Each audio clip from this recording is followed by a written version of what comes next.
Tell me why them mofos don't have no records of my shots. You laugh. Bruh.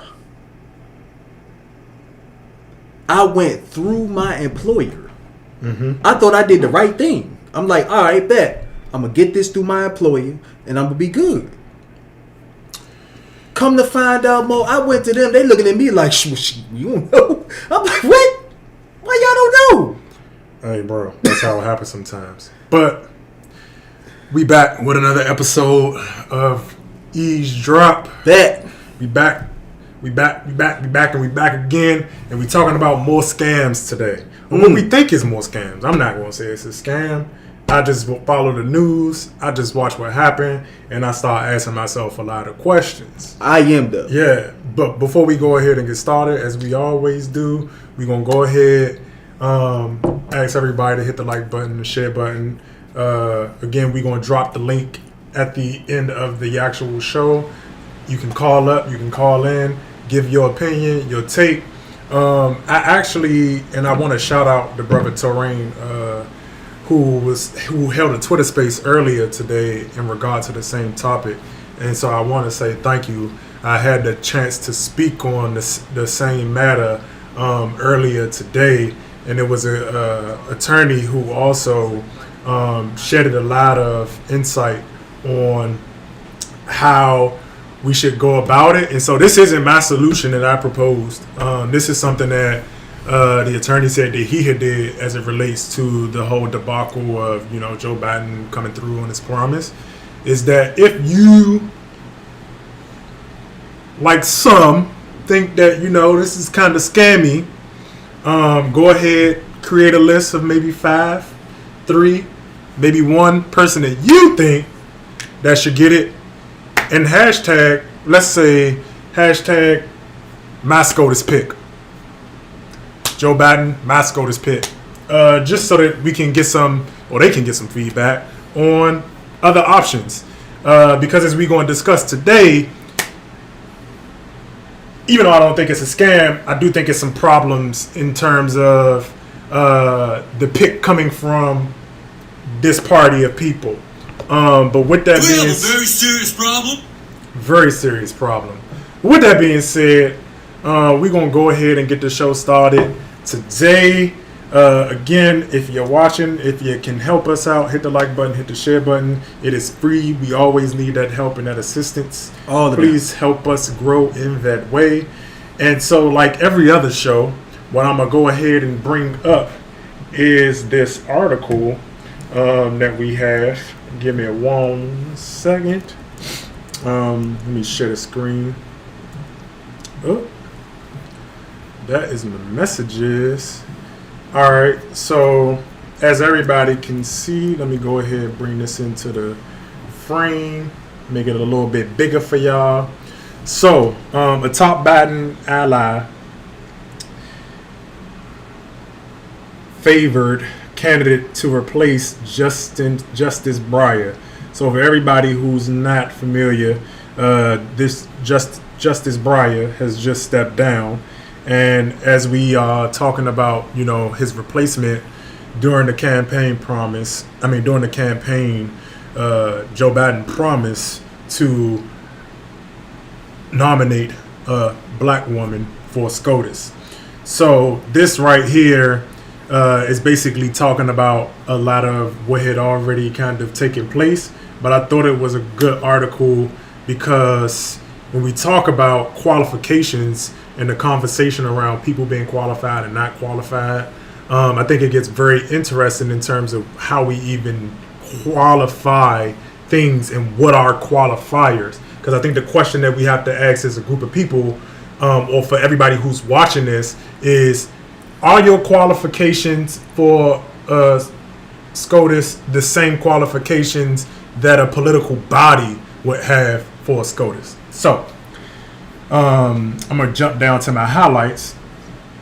So, Mr. Clyburn, who helped with Biden, who helped Mr. Biden to revive his candidacy with a crucial primary win in South Carolina nearly 2 years ago, made a case that Judge Childs would not only satisfy Mr. Biden's campaign pledge to appoint a black woman to the court, but that the judge was particularly appealing because she came from a blue-collar background.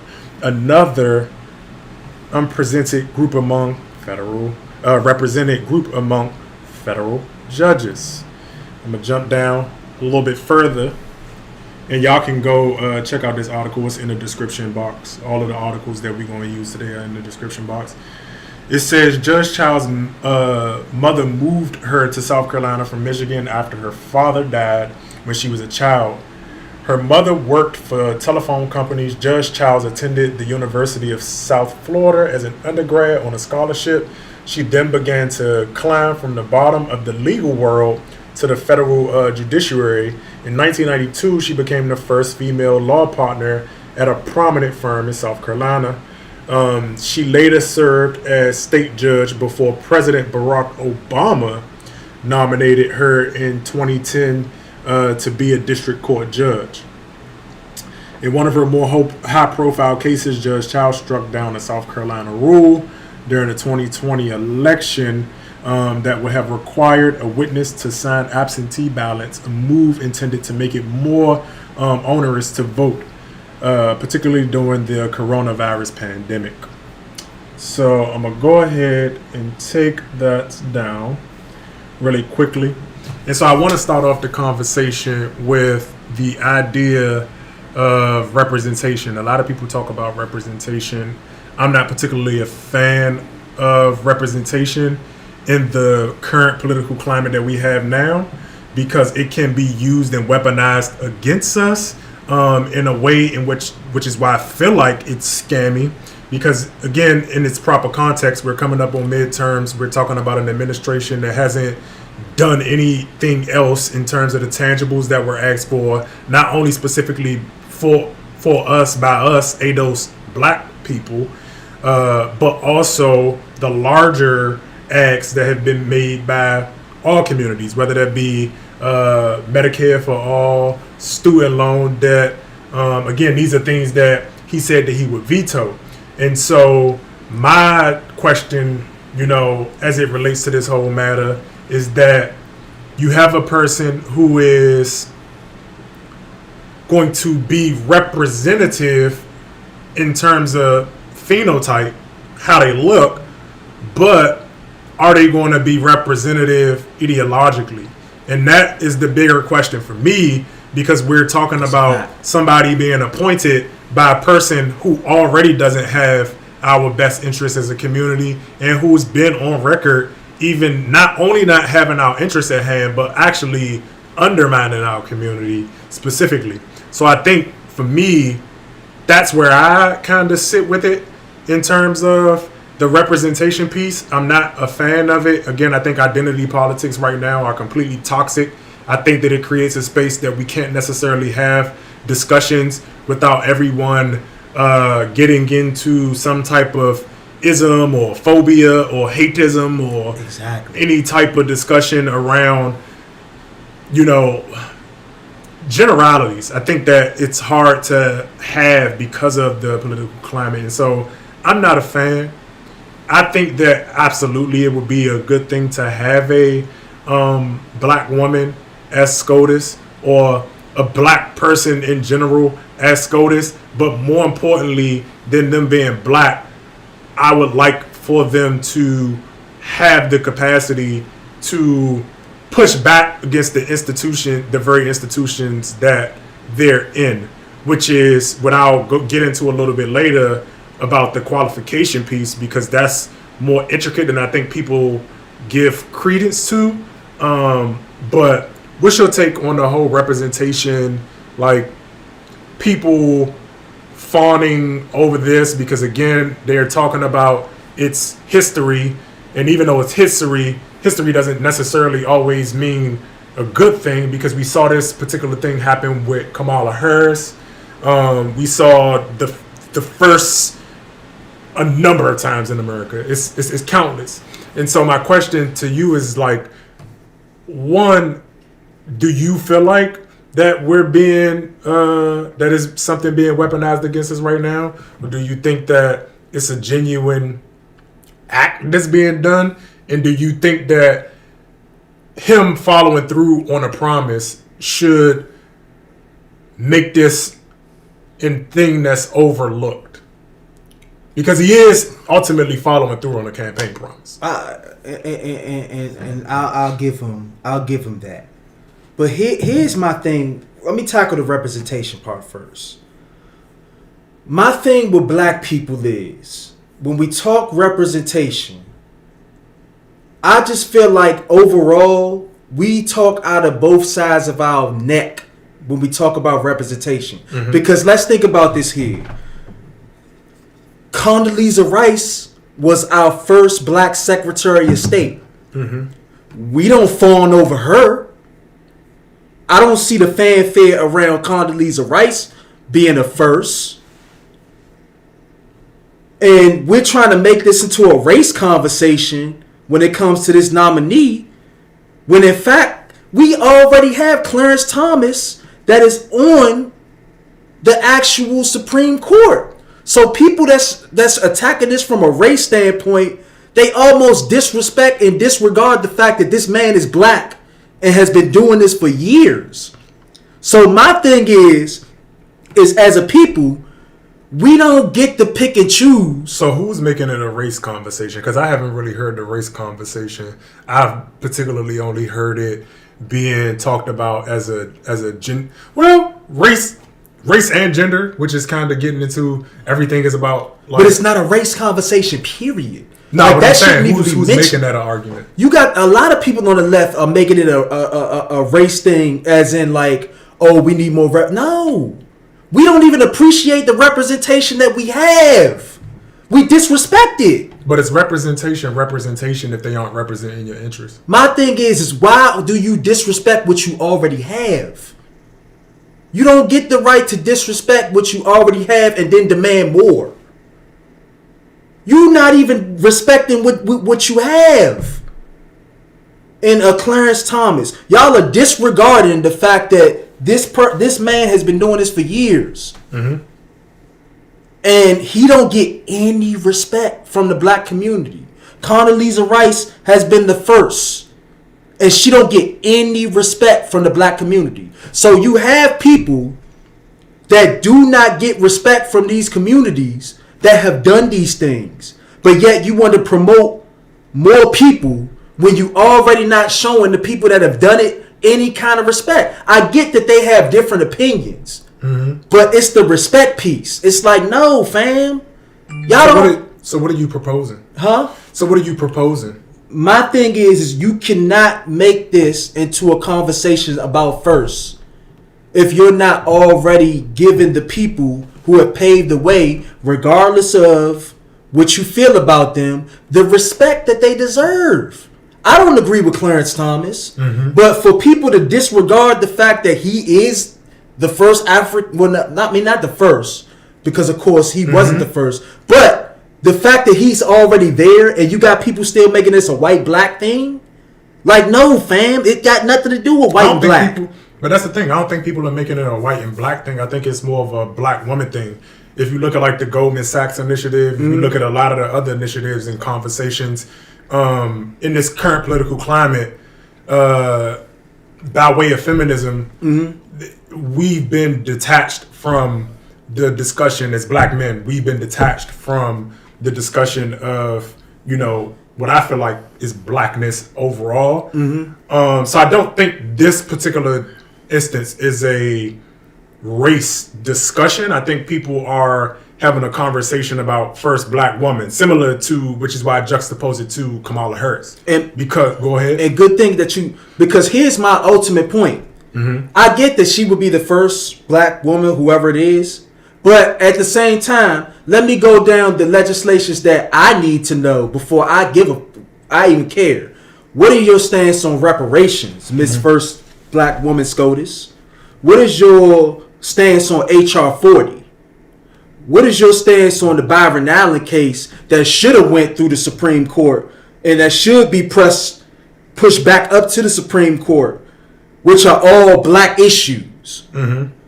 What are your stances on those three things? If your stances on those three things differ from what they should be, then I don't care. I really don't care. And nobody should really care unless they're about to be for actual black policy. If you're not about black policy, I don't care what position they give you. Because we already had a black president that wasn't about black policy. We already had all these black nominations, all these black politicians that aren't about black policies. So what black policy do they stand on before I care? Okay. So with that being said, I'm going to go into the next piece because I think that's an interesting segue, especially when we talk about the piece around having the first blacks. And so, as y'all know, with every single thing, that comes out, whether it be critical race theory or Eminem's, the GOP effectively co-ops every particular matter and what I feel like makes it lean right, which I think they're very good at and I think they're very successful at in every single case. I know a lot of people are asking why the GOP is going about doing it. And because I think they understand and they know Democrats a little bit better than Democrats in that America has this sickness that is always going to capitulate to the moderate or capitulate to the far right wing ideology to the extent that you have people who compromise or who champion themselves to be bridge builders with these people. And so I think that even though I disagree with the GOP, I think it's a highly effective strategy. And I'm going to just go ahead and get into the article because I see what they're doing. It's not any surprise to me. Of course, they're going to make a big stink out of it. And so let me go ahead and share the screen again. This is from Insider. A GOP senator said Biden's next Supreme Court pick will be a beneficiary of affirmative action. And we're going to talk a little bit more about affirmative action too. It says Senator Roger Wicker said President Joe Biden's Supreme Court pick will be a beneficiary of affirmative action. Justice Stephen Breyer announced his retirement earlier this week, allowing him to Biden to pick a replacement again. And of course, he promised the whole thing, right? Mm-hmm. And so moving down a little bit further, a Republican senator said Joe Biden's Supreme Court pick to replace him will be a beneficiary of affirmative action. Biden said, I'm looking forward to making sure there's a black woman on the Supreme Court. White House Press Secretary Jen Psaki in a Wednesday press briefing confirmed that he's still committed to this promise. Decision to appoint a black woman to the bench has angered some conservatives.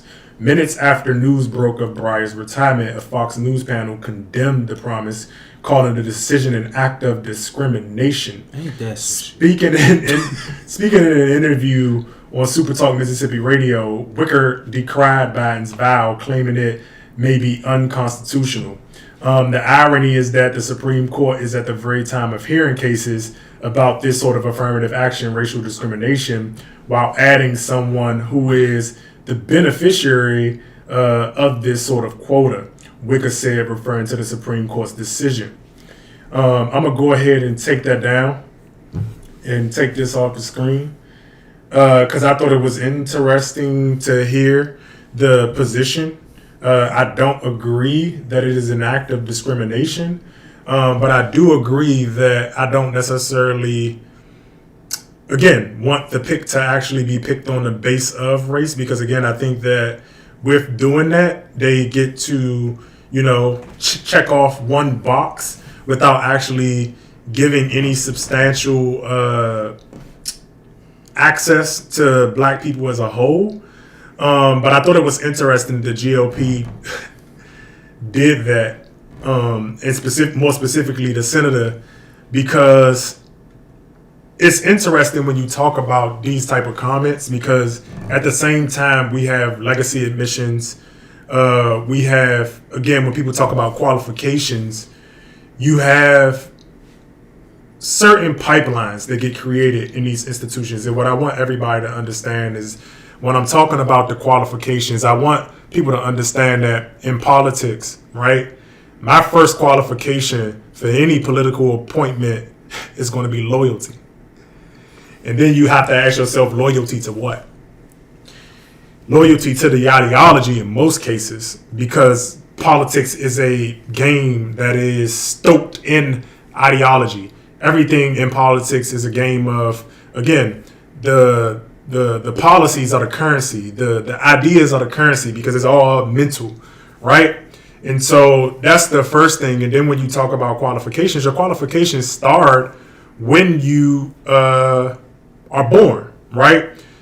You saw the Jim Clyburn piece, and they talked about how she was raised this way. She went to this school. She went to that school. So what you have to understand in that framing is they're checking off boxes because they don't want to come off as elitists, as Jim Clyburn said. So they're making a conscious decision to get you to buy in to what they believe is something that is going to make them look better. The narrative. Not exactly the narrative, and not actually do they believe it. Because also at the very same time that she's being also sought after, you have a few other young ladies, but the top three at this point, according to the New York Times, was Justice Leandra Kruger. She is Ivy League. She's from Yale, Harvard, etc. And then you have the other. What is her name? I don't want to mess it up. Ketanji Brown Jackson. She's also here in Washington, D.C., Harvard. And so you have all of these different pipelines. The Chicago School of Law, which is where you talk about the Obamas. But even in Justice Child's resume, you have to understand that, again,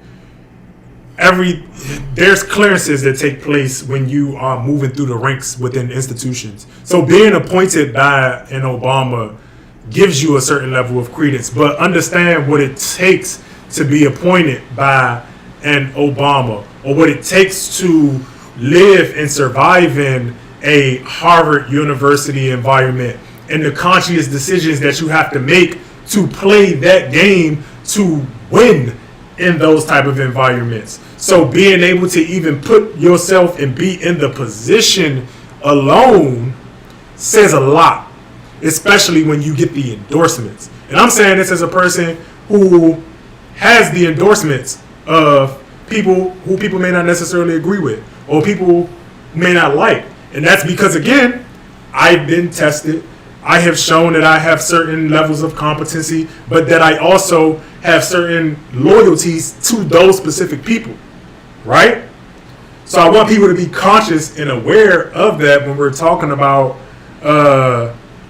how the right is also trying to co-opt the conversation, which they will do, because I don't even think that they had to do it, because I think that the Democratic Party is center right enough or right enough to already be conscious to make those type of decisions, because they do it. They talk about doing it even when they craft policy. They try to figure out they craft policy in the mind frame of, is the GOP going to like it? Are these people going to like it? They campaign with the same ideology. So again, the qualifications, being qualified doesn't necessarily mean that the interests align. Brett Kavanaugh is highly qualified. Whether you agree or disagree with his positions as a SCOTUS, he is highly qualified. Clarence Thomas is highly qualified. And check this out. Y'all gonna hate me. You gonna hate me for this one. Joe Biden, as president of the United States, whether you disagree, or agree, is qualified to be the president of the United States of America. So I want people to understand when they're in these conversations that, yes, you can be qualified, but being qualified doesn't necessarily mean anything for you as the average person. And understand that what you deem to be qualified is not the same rubric that an elite body uses to bring someone in. Because once you get past the loyalty, you also got, again, the ideology. You have temperament. Because, and these are intangible things that people are, the intangible qualifiers before you even get to the paper, right? Yeah, they get into that too, the temperament. Yeah, because temperament matters. Because I need to know if you're going to buck me or not, or where you're going to sway, how you're going to sway people after I give you this power. Yeah, because they got to write them statements as judges. All of those different things matter. But I want to ask, and I want to throw to you, what you think of the GOP making a big fuss about the whole idea of this being racial discrimination, and we're gonna get into the affirmative action piece after this. But what you think about them making that case, and do you think it's going to have any effect on how the pick is made?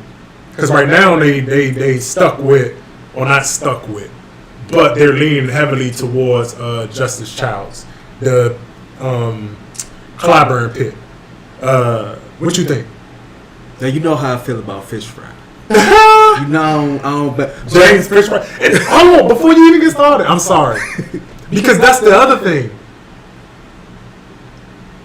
Who you getting brought in by also matters. Exactly.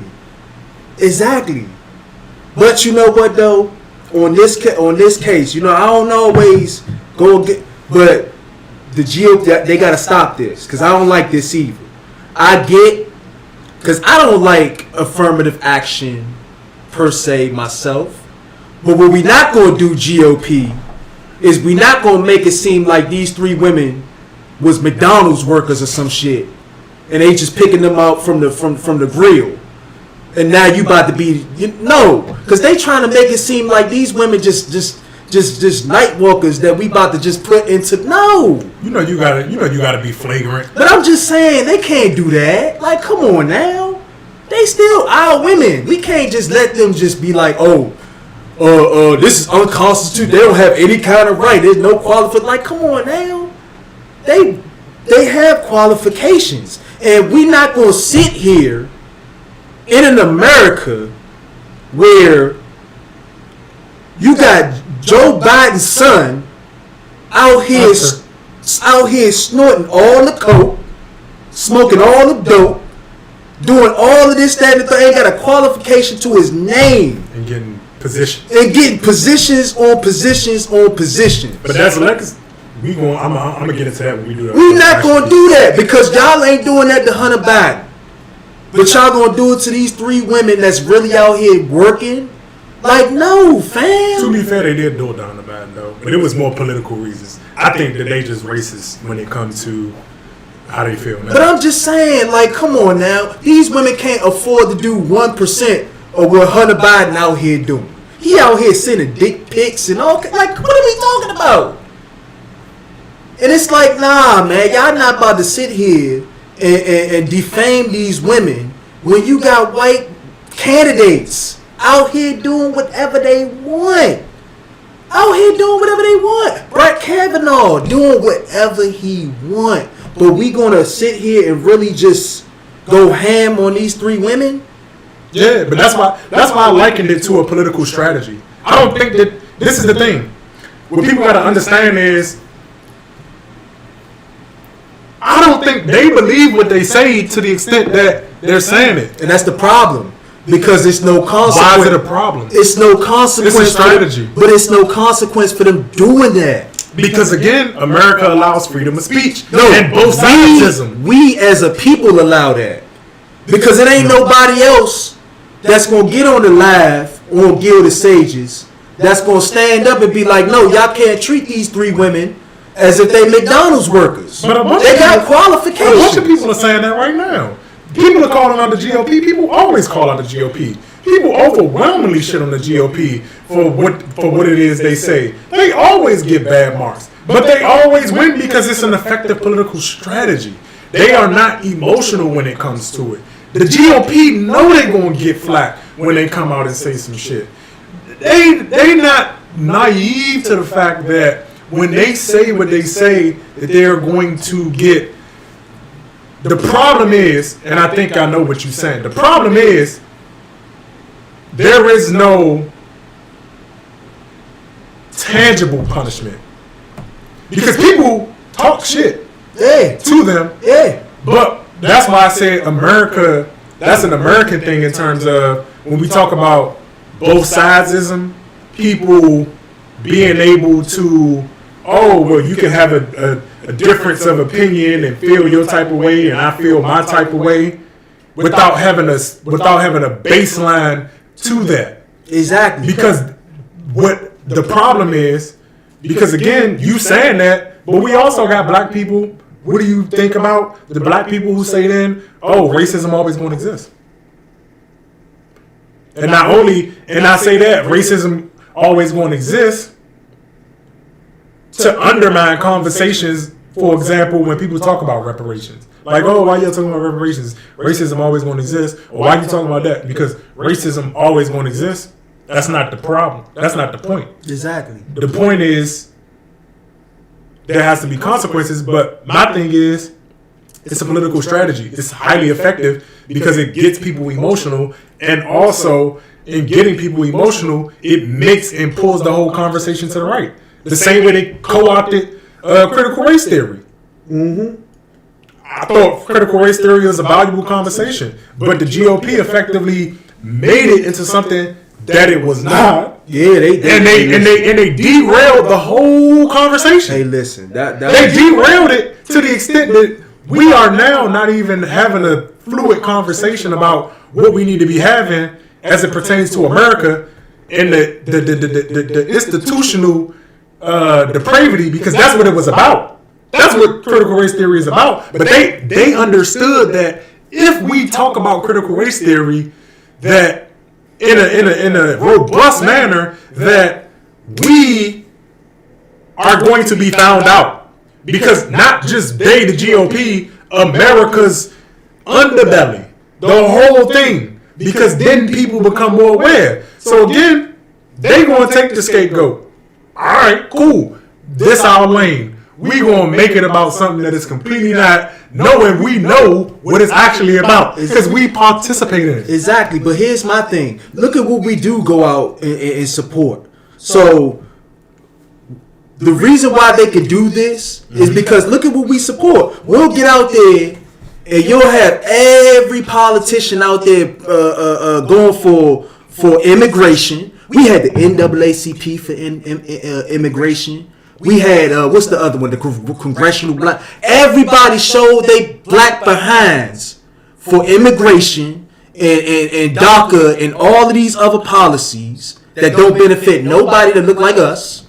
Mm-hmm.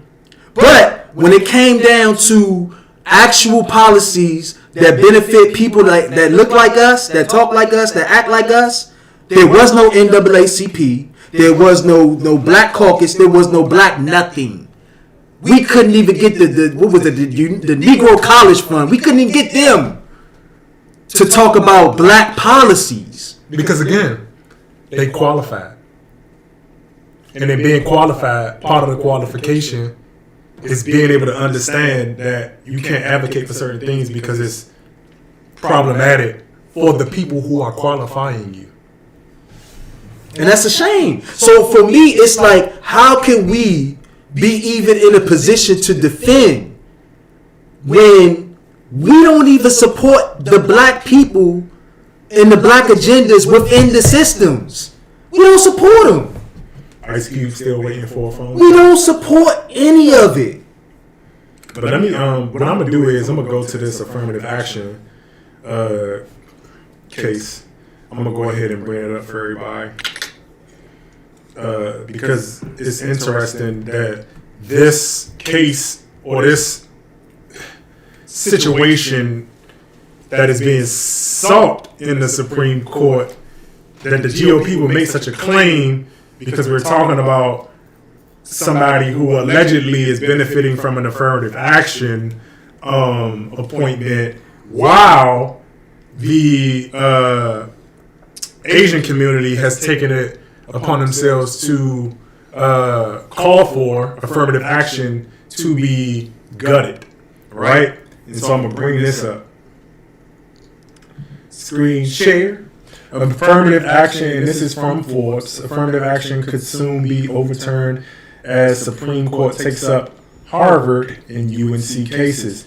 It says the Supreme Court will hear cases challenging Harvard University and University of North Carolina's affirmative action policies that take race into account for admissions, the court announced Monday, which could potentially overturn decades-old practice of affirmative action and threaten gains in diversity at colleges and universities nationwide. And I would disagree and say that gutting affirmative action doesn't have anything to do with diversity, because the whole reason that they are approaching affirmative action in this manner is because they want more diversity. If that makes sense. I see what you're saying.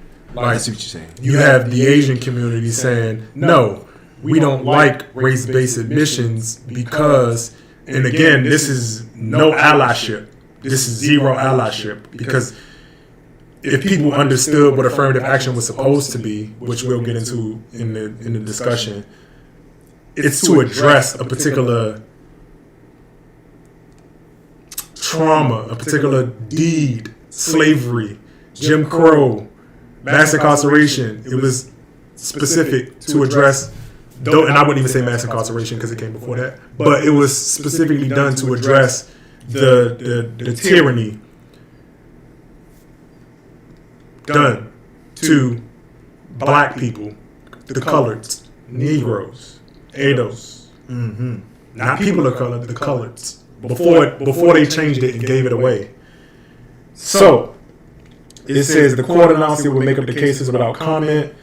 Let's skip down. The group students for fair admissions sued Harvard University for allegedly discriminating against Asian American applicants in its admission process and unfairly favoring other applicants of color. Again, Negroes. But here's my thing. And we not even the highest beneficiaries of it. But didn't they opt into being white, in a sense? Yeah, everybody did. There's whole books and whole papers about the Indians opted for whiteness, Latinos opted into whiteness, Asians also opted into whiteness as they all matriculated into American society because that was the easier route. That's what I'm saying. So I don't. And see, this is what I don't like about the conversation. I don't like when you get the opt in and out. You right. Let me finish. Hold that. I'm gonna come to you immediately after. Go ahead. Asian American applicants in admission unfairly favoring other applicants of color, accusing it of using a racial hierarchy in its admission process. The same group also sued UNC in order to cover both public and private universities, noting UNC is the oldest public college in the U.S. and alleged university policy violates the 14th Amendment's Equal Protection Clause by not guaranteeing racial neutrality.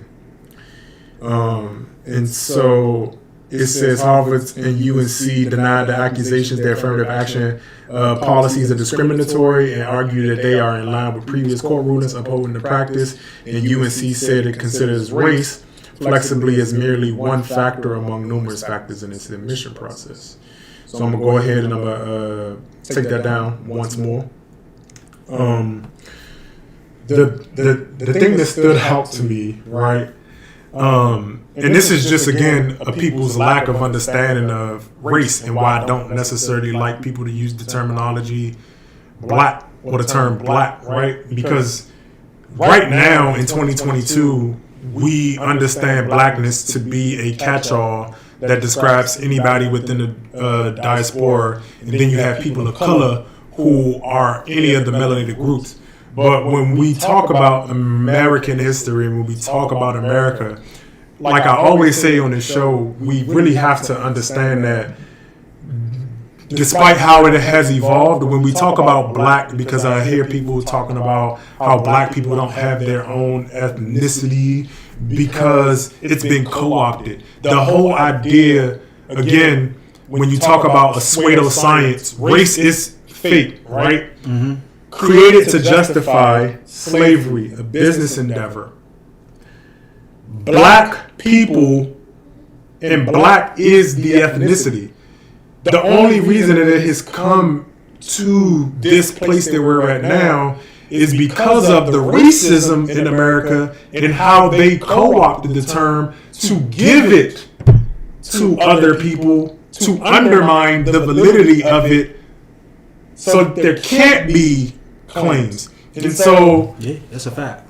Even the term Asian is racist. Black is racist. White, none of these things exist. Yeah, they all constructs that were created in the same fashion. So when we talk about, racial hierarchy, and when we talk about racial neutrality, you have to understand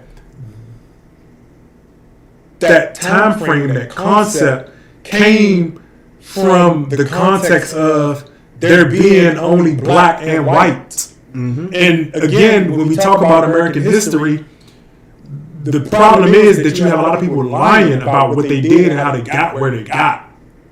Because there was always just white and black. So when people start talking about their ethnic heritage and all of these different things, what you have to understand is that wasn't always a thing in America. So, like I just previously said, Latinos opted into whiteness because you had to choose. So when people even talk about like the Stokely Carmichaels and all of those people, they chose a side. Mm-hmm. They said, well, I may be of Caribbean descent. I may be of this or that. But in that context, in that time frame, I gotta be white or black. Mm-hmm. People go to these extents to remove the context of what America was, and I hate it. I hate it too. Because you had to choose. And let's talk about it. Again, I'm not faulting nobody for it. I get it. I get it. No, I am. No, I'm not because I understand the capacity of the mind, of the innate drive of humanity to want to survive. So with that being said, I understand why you chose whiteness, but admit that you chose whiteness so that we can have a real conversation. Because for people to say that we need to be allies, you're taking away affirmative action. I know you think that affirmative action should be shot down as a whole. Mm-hmm. And in this current form, I would somewhat agree, but I've advocated for either amendments or affirmative action 2.0, which would straight just go to ADOS. No white women, no gay people, no people of color, no minorities, none of all of this vague language. No, specifically like LBJ initiated to be. Yeah. For the Negroes. Yeah. For the Negroes. Not all of this other stuff. Yeah. But again, it's been co-opted. So again, part of me isn't mad because I get it, because it's vague now. And because people don't understand the American history, and some who do and just don't care, that's also a thing. Yeah, it's a lot of it's to me. I would say that's more than the majority. Like, I don't think people just willingly walking around ignorant about a whole lot of stuff. Mm-hmm. I don't give that in a world full of information. No, people are making decisions. So my thing is that a lot of people have made their decisions, and when it comes to race. Mm-hmm. My thing has always been, however the police treat you is what race that you are. So if they see you and they treat you a certain way because of your skin color, that's what you are. You black. I disagree with that. You don't think so? No. Not at all. You don't think so? No, not at all. Listen, there's degrees. We know. There's degrees. But we know there's a difference between how they treat one race or one look versus the other. That's not true. We see this all the time. Look at that. If you had a British accent right now, looking like me, over, yeah, you're not gonna get treated the same way as a motherfucker named Tyrone. But compared to a white man that has that same, But that's why I said it's not. I don't agree with that statement because it's degrees to it. It's not just you treated as a black person. They know a black person is a Negro, and you get treated completely different. Okay, so you comparing it to I'm comparing it to a white person. But that's the thing. When we talk about whiteness, because the demographic has shifted so much in America, because we have this huge shift, whiteness and blackness. Whiteness has to be re-examined because blackness has been redefined. This is true. So if we're redefining blackness, we also have to define whiteness and the proximity to it and what that means to be in proximity to it. Not just by way of melanin, because again, we're talking about Joe Biden. To bring it back, please hit the like button, the share button, subscribe to the channel if you can. We love it. We would much appreciate it. It's free. You don't have to do too much. Yeah. But with that being said, we're talking about Joe Biden appointing somebody on the basis of black womanhood, right? Yes. Her proximity to certain institutions and certain people have afforded her to not shed her blackness, but gain access because of their certain components in terms of your qualifiers in being able to move forward. If you want 100% Negro on an ideological front, on a melanin front, because again, you have the colorism side, the phenotype side, which is like, okay, they look a particular way, right? But then you have the ideological side where it's like, I can be off my Clarence Thomas shit. Them niggas over there, I don't know them niggas. I don't know them. Shoot them all down, mow their ass down. They don't deserve a motherfucking thing. That is also ideological whiteness. Yes, I agree. So it's not as clear cut and dry as if you get pulled over and they treat you a particular way or you look. No, not at all. I would agree. Because I, being me, a Negro from Southeast DC, I have been in spaces and people have either assumed that I am not born in Washington, D.C., United States of America, because of the way I have been able to articulate. There are certain people who have given me passes on certain things because of their assumption that I am not a Negro, because how could a Negro understand politics so much, especially at the age of 27 and 30? Who the fuck? You can't be a nigga because niggas are dumb. Yeah. And so there is this degree, and that's not even, and again, I don't believe in any of those things, but just off of presentation of dialect, there are levels to it. And until we get to have a conversation about the levels to it, and people acknowledge those levels to it, because that's why I don't like race. It omits way too much. It do.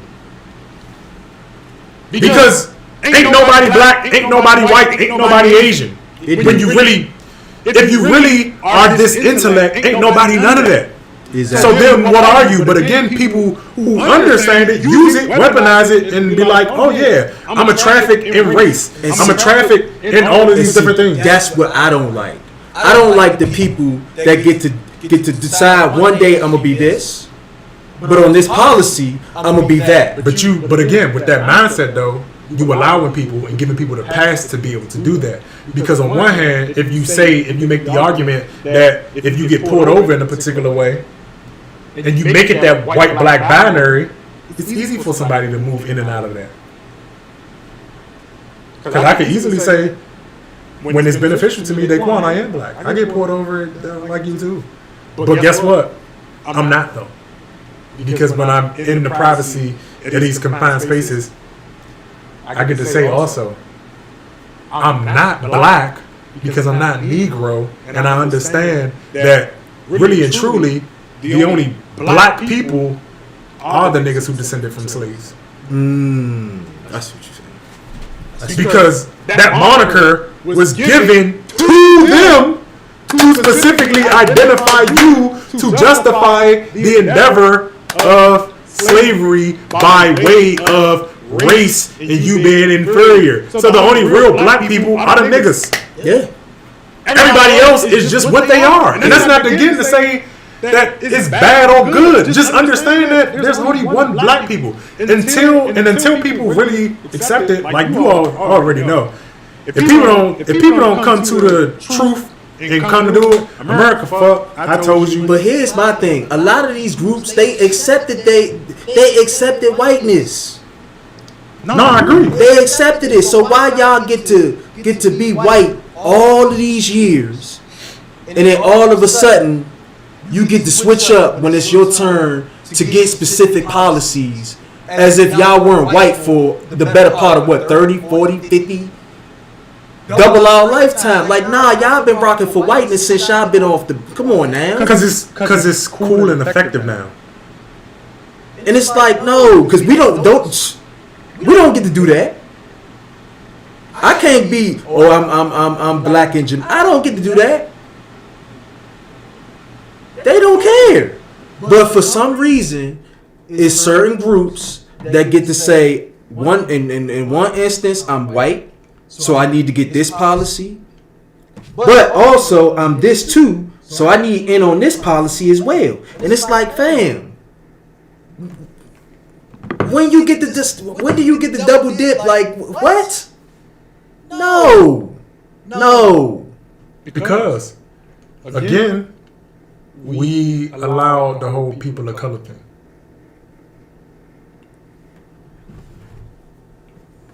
Damn, that's crazy. It's only but so much you can do. Because the language is vague. Because what is a person of color? Again, that was... Racists are smart. Racists are smart. They called us coloreds, American Negroes, black people, and to get around it, they now just call people of color because it is meaningless. What the fuck is a person of color? Because again, if you white and you tan long enough, nigga, you a person of color. I was about to say that, like what is the basis and the grounds on being a person of color? Like you turn red, y'all turn blue, y'all turn purple when you get bruised. Like y'all got more color than.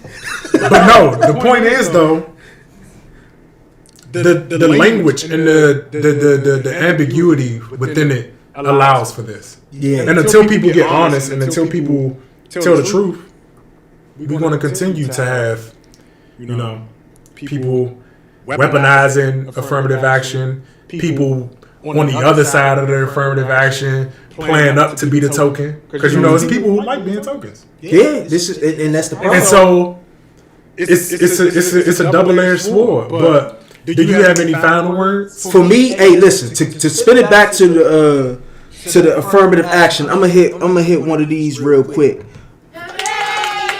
Because they listening to the show. I spent the better part of 3-4 months saying affirmative action got to go. It got to go. It got to go. It don't benefit nobody to look like us. The last person that I remember or know is Clarence Thomas that we got from this program. And at the end of the day, now if you continue it on, it's going to benefit people that do not have the my thing is this. By virtue of accepting your position within affirmative action, it nullifies your ability to accomplish anything of merit. It nullifies it because you coming in and everybody already knows you're only here because of a specific program. So Negro, go get my coffee. Go get my coffee. Mm-hmm. And then what we gonna do is when you get good enough at that, we gonna give you a promotion, even though your background ain't nothing but going to get coffee. So you gonna continue getting coffee because that's all you know. Like, we need to go back to a time where in order to be a black anything within the political spectrum, Actual black people had to know and accept your work. You had to come from that space of servicing actual black people. That's what affirmative action needs to be, where the people, based on your work, promote you to a place where you can now have a base, where you can go into a room and say, hey, this is what I've been doing. This is what I'm qualified to do. These are the people I represent, and these are the issues that my people know that I'm going to bring forth in my endeavors. Because anytime they appoint your leaders, you going to get this. GOP making these 3 women out look like they work at McDonald's. And they can do that because don't nobody black know them. And it's like, man, fam, I'm glad to see it go. Don't no black person need to be going to Harvard no way with their racist background. Like, come on, fam. I don't know. I may go to Harvard. Huh? Say, I don't know. I may go to Harvard. I'm just saying, for real, like, why you can't go to Fisk University? They have Fisk University got one of the richest black histories in our society. But we opting to go to racist-ass Harvard University.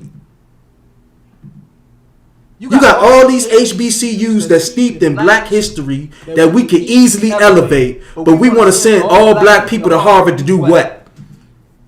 Become tokens? Go fetch coffee? Like, what are we doing? No, it has to go, fam. I'm happy for it. I'm happy for it. It got to go. I'm glad whoever this is, they've been watching the show. I've been preaching it. Get rid of it. Black people need to be around black people. I'm tired of us going to these white institutions thinking we going to be hot stuff and all our black people come out doing is fetching coffee and talking points that have nothing to do with a black community. I'm tired of it.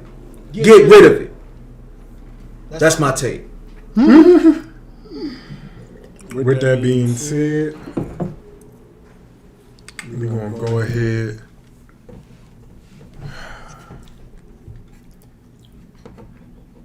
Head out. Spend a beautiful, beautiful Sunday with you guys. Thank you. I said Sunday? Yeah, fam. Damn. Don't do that. My days is all tricked off. I need my weekend. You don't know my struggle. I mean, nigga, it's almost Sunday. Oh, let me see. It's almost Sunday. So, it is what it is. Hold on, let me see. Let me drop the... Yeah, see if anybody in the chat. Cause I mean, I said some things. All right, but we do have some... if people wanted to come up, you can also come up. Yeah, we do have some comments. And give your take on it. As well. Okay. So yeah, we got one comment. Derek Colbert. He said, "Why can't we go to both?" Here's my thing. Go to which? And I think that's towards the comment I made about Harvard versus Fisk University. Here's my thing. Like we always making that both conversation, but we gotta really ask ourselves. Yes, you can do both, but which is more effective? Doing what we've been doing for the last 30 all of our lives? But I don't think the issue is going to Harvard. It is. No. The issue more so is capitulating to foolery, right? Because this is when you go, that's what you do. No, you don't have to though. And this is the debate that we always come back to when it comes to affirmative action. Just because you get chose for an affirmative action spot, or just because you go into a space, does not mean you have to move in the way that you're talking about. If, like I have always said, if you go inside of an institution and you choose to move authentically, look, you just have to accept the consequences. Exactly. But your black ass ain't gonna stay. But that's not true. Because again, you just got to be more strategic. Because let's clean it up. you go to Harvard. One, it's an academic institution. There's only but so much you can do, right? But let's just say you are 10 toes down, for lack of a better word. You standing your ground. They can't remove you on that because then you also have a legal claim. You just have to be aware enough to be able to position and move in a way where you are standing true to your values. Okay. That's it. Like going to and being inside of an institution that functions that way is not automatically mean that you're going to fold. There are people, again, let's take a shit. We ain't even got to go to a black person. You got Ralph Nader, right? Mm-hmm. Inside of the Democratic Party, right? Mm-hmm. Just because he inside of the Democratic Party don't mean that he moved in a way that was beholding to the Democratic Party. Mm-hmm. Are you going to have consequences? Yeah. What you're talking about is people who are just not willing to accept the consequences of trying to be a change agent while in institutions. Mm-hmm. That's what you're talking about. But just because you go to the institution don't mean that you can't still be a change agent. I get that, but why not take all of that, what you saying that you would do for Harvard, and go to a Fisk University where they would accept you with open arms? That's why we can't never build what it is that we have. Harvard don't need nothing black with their history, bruh. They don't deserve us, if you ask me. They don't deserve us given what they do to us. Given prime example, look what they did to the ADOS organization. Why does Harvard deserve anybody black given what they have done to the only black movement that we have in this country? Why? They don't deserve nothing black. They don't deserve a black application. They don't deserve black support. Nobody should be lining up to go there because they don't respect us. But we always, as black people, and this is my gripe against the fashion industry, it don't matter what these people say or what they do, black people always going to line up and give the pass and continue feeding the bullshit. Where we could easily take our black capital and build some shit that we already have and make it, I don't want to say as great, but we could give that same capital to a place where people appreciate us. Harvard don't deserve shit for what they did to ADOS and that organization. They don't deserve it. No, I'm glad that they striking this down, especially for Harvard. Nobody black should be supporting them just based off what they did to Yvette Carnell and Antonio Moore. No, I'm not for it. But I'm not for it. No. You don't get to disrespect people who are doing real work for real African American people and still get black support. This is the thing though, right? I hear you and I understand the frustration. But the reason that I still have to disagree with that is because institutions are made up of a number of people. And under that line of reasoning and under that line of logic, I can't agree because that would mean that America as an institution, I would have to dislodge myself as well. Because America is an institution. There, again, are nefarious actors at Harvard. The history of Harvard. There are nefarious actors within America. Our founders, our history, the same as most, if not all, these institutions. Even when you look at the banking, Bank of America, all of these different companies. Mm-hmm. But that does not mean that you isolate yourself from those bodies. Do you create bodies that exist outside of those specifically? Absolutely. But especially if we're talking about academia, just going to Fisk isn't going to solve that issue because they're also institutions of capital. Their bottom line is capital. it isn't.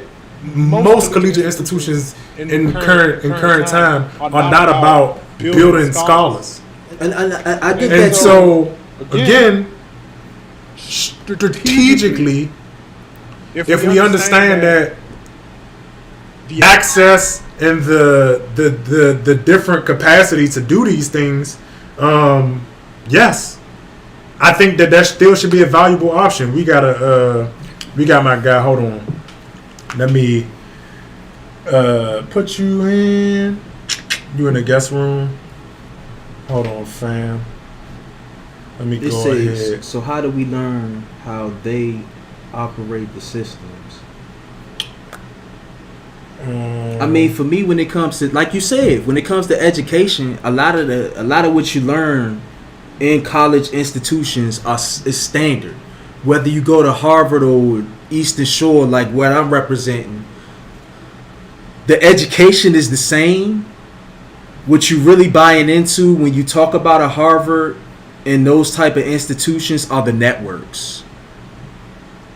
So you can learn essentially how systems operate. But that's the change part though. Because within those networks, if you stay strong and stay true to yourself, then you're influencing people. That's my point. Like, that's the whole point. Because that's what it's about. People. You influencing people. I'm about to assign you, fam. You could come in. Hold on.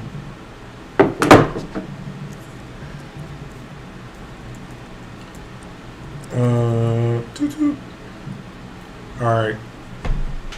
Unmute yourself, fam.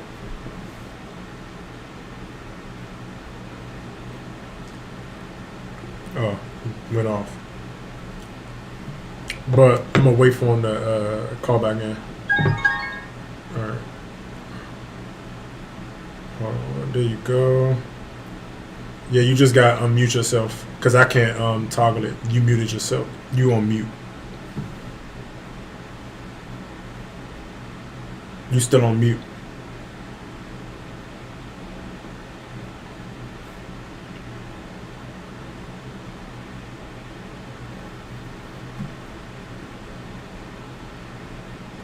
You gotta take yourself off mute. I can't take you off mute.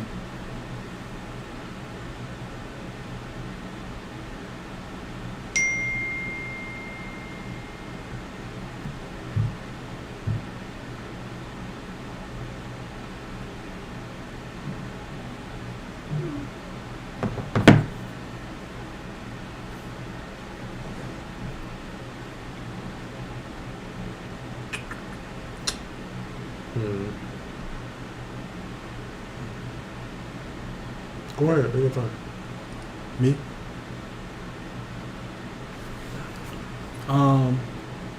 Okay, because somebody answered the last go. Okay, it says, is being accepted by black people the best way to implement change? Okay, so for me, let me change black people to black communities. Because I do think, as a politician, it is very important for every politician to have a base. And without that base is where you get into the situations that we have now, where politicians can be co-opted because they don't have a certain base or a certain root in a community where you've done work for years. So I'm of the tradition of your politicians are rooted in a service-based background, which usually starts local. You start local and then you build upon local community politics in order to implement change, which builds your resume to be able to then go into different rooms with a base of people that are able to undergird what your policies and your actual resolutions and things would be in order to create that change. So I don't think necessarily black people, but definitely black communities, if you're going to be a black politician, to me would be important, because that's how we get these politicians that just go to a Harvard And you could speak Harvard, or you know Harvard people, so we just gonna put you up there because you black and you went to Harvard. But don't nobody walking down the street know you from a can of paint. You haven't served in a black community. You have no proximity to anything that has to do with black issues. So I don't necessarily think the proximity is you don't equal have to people knowing you. For example, right? Myself. Mm-hmm. A lot of people may not know me, but I serve the community. Exactly. A lot of these people that do this Harvard little Django thing, they get their degree, and their degree just gives them the access to be whatever. But that's the thing, though. They don't have no background and no service. They don't even know black families. But can't tell you about a black family. But that's the thing, though. If the whole idea is to just be about being in those type of spaces, it undermines and negates the fact that I also am not super known. Just because I have access doesn't mean that I'm adversarial to the group. Just because I can navigate other spaces, there's a benefit into having people who can navigate certain spaces. But see, those people get the microphone. That's my issue. What's wrong with that? They don't deserve a microphone. Why? You don't know. So you telling me because I can walk the halls of Congress or walk the halls of Harvard or walk the halls of whatever place while also having a vested interest for the people, I don't deserve a microphone? See, that last part gives you the right to wield a mic. But you have people. But you're assuming But you got black people that literally just go to this institution, but that's get a piece of paper. That's an assumption and a projection that you're making. Like I said to begin with, that's not automatic. I'm not saying that that's everybody. But you can literally tell in some of the talking points, these mofos don't know black issues. But again, your thing is don't go to the institution because it's not valuable. It's not valuable in the sense of what you're trying to do or what you're trying to become. It is. I mean, okay, so here's how I put it. Networks, people, relationships, politics is all networks, people, relationships. All jobs is networks, people, relationships, influence, but at what cost? At no cost. You're saying it as if a person who does that is a person who ain't grounded to begin with. That doesn't have anything to do with the institution, but the person. That's what I'm saying. It's the person, not the institution. If there were more black people in Harvard who stood to their guns and stuck to their guns, or any institution, we would be better off. Why? Because they wouldn't be able to scapegoat. And like I have always said, if they begin to, again, if people stand their ground, it puts them in a position because, again, okay, if you make the move to say, I'm not going to let any more Negroes into Harvard because they all standing their ground, then you have a legitimate claim to leverage against them if you're aware and smart enough to do that. I get that. The people, I get your point. The people are the problem, not the institution. The institution, for example, right? Mm-hmm. Government, people talk about government as this one person entity. Yeah. People talk about administrations as this one person entity. No, there are tons of people. You can go into an administration. Let's take Joe Biden, for example. Mm-hmm. I'm sure that there are a number of good staffers within Joe Biden's administration. I'm sure that there's a number of good black people. But why? Because they have enough people in and around them to inundate them with the bullshit. And so, again, a person isn't bad just because they're in Joe Biden's administration. I'm not saying that they're bad. I'm saying you can look at history. They're not bad. They still have value. We've been sending Negroes to Harvard for the better part of 200 years, fam. Okay. 200 years. Name me outside of W.E.B. Du Bois. Name me the people who've made the most impact in our black communities. Has it been the Harvard grads? Or has it been the grassroots individuals that came from the communities and put in the groundwork. It's too many of us that get a Harvard piece of paper, don't do no community work, that get on CNN, that get on all of these platforms, have these wild talking points that speak for a whole community that you don't even engage. But my question: why do they have the microphone? You don't even know black people. You just went to a university, and because you black, you got a microphone to say carte blanche, whatever you want. But my question is that Harvard's fault? Bro, if this has been the case for I don't want to say 200. I'll give it the last century where we've been sending black people to Harvard. If we haven't been sending black people to Harvard. People been choosing. Okay, choosing. If they've been making the choice to go to Harvard and it has not been producing the same results as people who come from the community and make a difference, why do we consistently choose to do something that does not produce results? It don't produce the results. Name the black Harvard grads that have done half of what Martin Luther King did as a pastor. Name the Harvard grad that has done anything close to what Malcolm X has done. Them niggas ain't touched Harvard. And they've gotten more done than any Harvard grad that I can think of.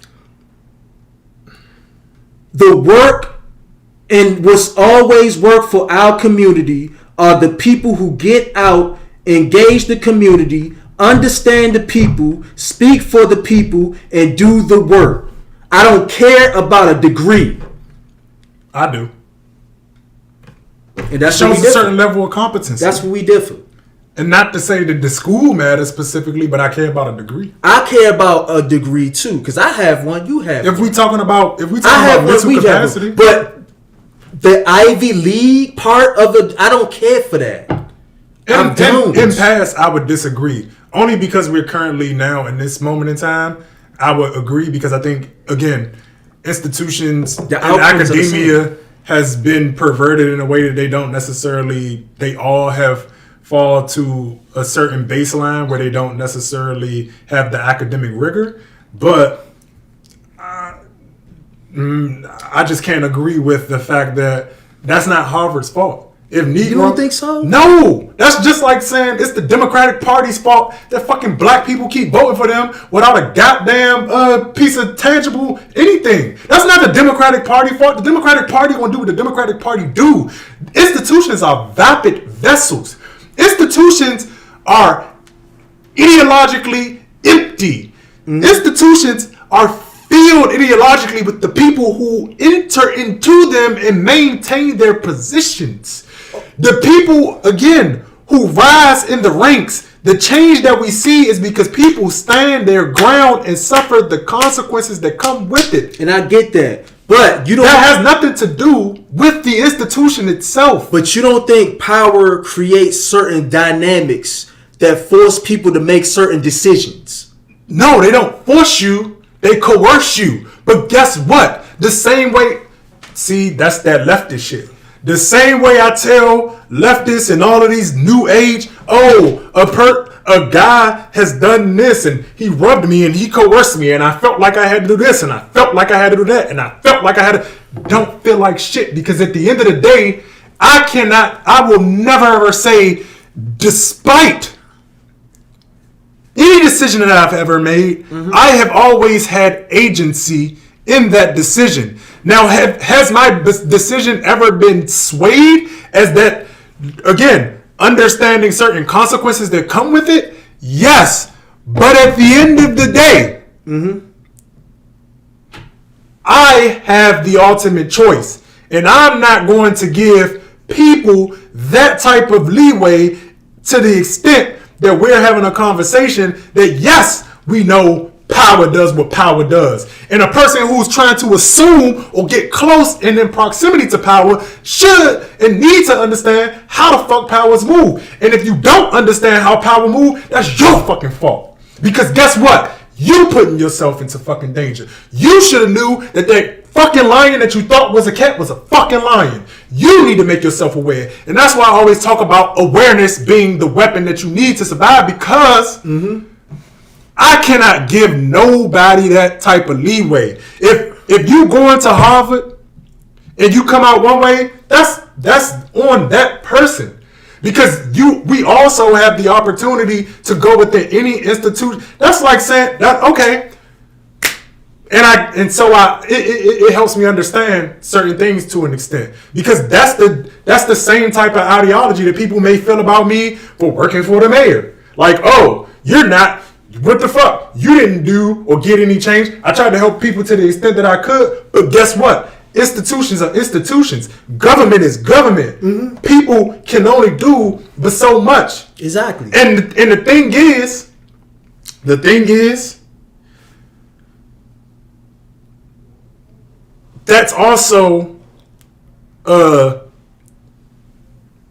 reflection of the people. Because, see, you mentioned in there, and you talked about the fact that people love to prop up people from certain places. Yeah. Or, if we want to talk about the fashion world, people want to, oh, you got drip, because everybody loves designer. But that's a reflection of us at the same time.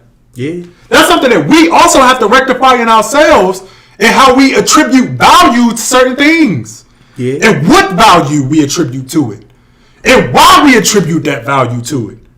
That in itself is not Harvard's fault. The same way it's not fucking Ralph Lauren's fault. The same way it wasn't Eddie Bauer's fault that niggas was out here shooting niggas for a fucking goddamn coat. Monotone coat. Monotone. They came in red, blue, and green. And I think they had black, and that was it, nigga. That's not Eddie Bauer's fault. No, it's not. The same way it's not. Again, and I'm not absolving, and this is not me absolving the institution of what they've done throughout history and the people who've helmed those institutions. Because you also, there's an individual basis, and then again, there's the whole institutional basis. Exactly. I get that, right? Exactly. With that being said, can we also acknowledge and agree that a lot of these people just haven't actually pushed back and fought? I could agree with that. Because the people who have, we see where they end up. And guess what? When those people get kicked out, we don't support them. Who don't support them? Be specific. Who don't support them? Our own community, right? Yes, we don't support them. So again, that's a reflection of us. Because you want to know why? You want to know why a lot of people don't fucking fight the fight? It's because our community de-incentivizes the shit, because they don't stand behind people who take certain stances. They don't stand behind people. That's what happened to Clarence Thomas. But that's a two double-edged sword that people don't want to talk about. So I don't want to hear about. It's strictly just Harvard. No. Yeah, I'm not saying it's strictly Harvard. I'm not saying it's strictly Harvard. But there is what I'm trying to say is, no, there is absolutely value into still going into other people's institutions, learning their institutions, mastering their institutions, and weaponizing it on itself, because that's what was done to us. That's the whole game. You gotta learn other people's institutions and flip that shit on its head. My thing is, fam, how long do it take to learn? A long time. We've been doing this shit for... No, people haven't been learning. People been fake learning. People been fake learning, and if they have learned, they sell the game, because they go with sayings like the game is to be sold, not told. People have been learning, and for the ones who have, they hoarded the knowledge, weaponized it on us, which is why we're having a whole conversation about affirmative action and how people weaponize that and tokenize themselves to get the access to be selfish with it. That's a person who understands. That's a person who has learned. I understand it. If I wanted to go a different route in a different way, I could just say, fuck y'all niggas. Because guess what? I know that y'all gonna keep watching football if I take a fucking stand. I know that y'all gonna keep doing every single motherfucking thing, because guess what? Y'all don't give a fuck. People don't give a fuck about people who be actually fighting for the shit. Because guess what everybody says is, oh, well, he should have thought about that when he did it. Guess what? That's not... White people ain't making us say that. They not. They're not. It's not their fault. Niggas, some people, again, some people understand both sides, and that's why they shut the fuck up. Because they know that black people ain't gonna do a motherfucking monkey thing. They gonna keep talking about the lesser evil. They gonna keep letting Joe Biden say, you niggas ain't black if you don't vote for me. They gonna keep letting the fucking symbolism go and not say a fucking thing about it. So, again, what would you want somebody to do who's well aware, stuck in a political limbo, to do with a group of people who, again, you cannot force to do anything? Oh yeah, I agree. You can't force anybody to do anything. So I have learned. I come back. I try to tell people. People say, "Shut the fuck up! You don't know what you're talking about. Or you're elitist. You're this. You're that. Oh my god! What do you expect people to do after 20, 10, 30 years of trying to tell motherfuckers that, oh, you actually need to be accountable in this equation too? What do you do? That's not Harvard. That's not any institution's fault. That's a us problem. Yeah. That's a us problem. We gotta empower people and make people feel strong enough that if they stand up in institutions, which is why I've done episodes about Eric Snowden, Julian Assange, and all of the people who fucking take stands. Why? Because the people who take stands need fucking support. They be going crazy. Because taking a stand don't get you shit but death. That's a fact. And sometimes it's worse if you alive. It's better sometimes to fucking just die. Yeah, that's a fact. To get it over with. That's a fact. Because once you know and you can't unknow. So, that's my point. It's like, I get it. I really and truly get it. But we need more people to infiltrate.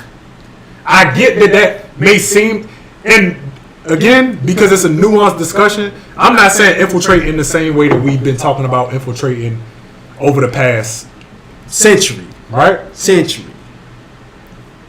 But we've gotten the progress that we have because of the people who've done it and actually taken a stand while they were in the institution. That's the difference. If we had more people to take those stands while they're in the institution, not writing some fucking book when they 80 years old to make a couple coins, telling it when the damage has already been done. Dang.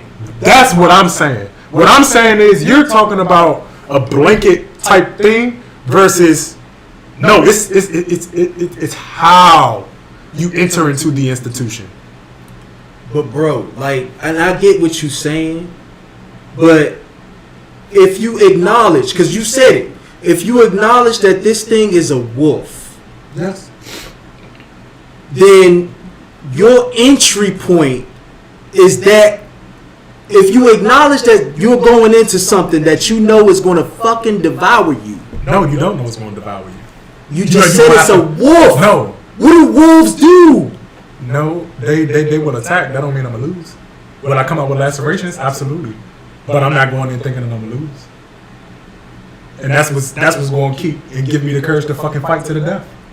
I don't know that I'm going to get devoured. I am going to try to break that motherfucker's jaw. But at the same time, here's what I'm saying, fam. Okay. You can go to another institution and build that.